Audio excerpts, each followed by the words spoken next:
นี้จะมาช่วยแนะนำวิธีการเพิ่มเพลงไทยลงสตอรี่วิธีการเข้ามาสู่ Facebook แบบคลิกใส่รูปโปรไฟล์หลังจากนั้นให้เลื่อนเข้าสู่ความช่วยเหลือและการสนับสนุน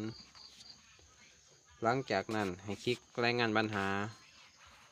ให้เลื่อนลงหนึ่งให้คลิกใส่รายงานปัญหาต่อ Facebook กำลังประมวลหลังจากแล้วให้คลิกคำว่าแนบแล้วเลื่อนคำว่าสตอรี่หลังจากคลิกเข้าสตอรี่แล้วอัปโหลดรูปภาพจากโทรศัพท์ที่ว่าเฮาบันทึกไว้เนาะและเขียนคำอธิบาย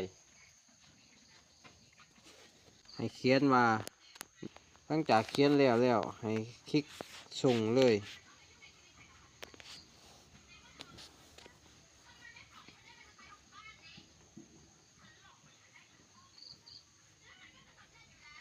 ถือว่าการ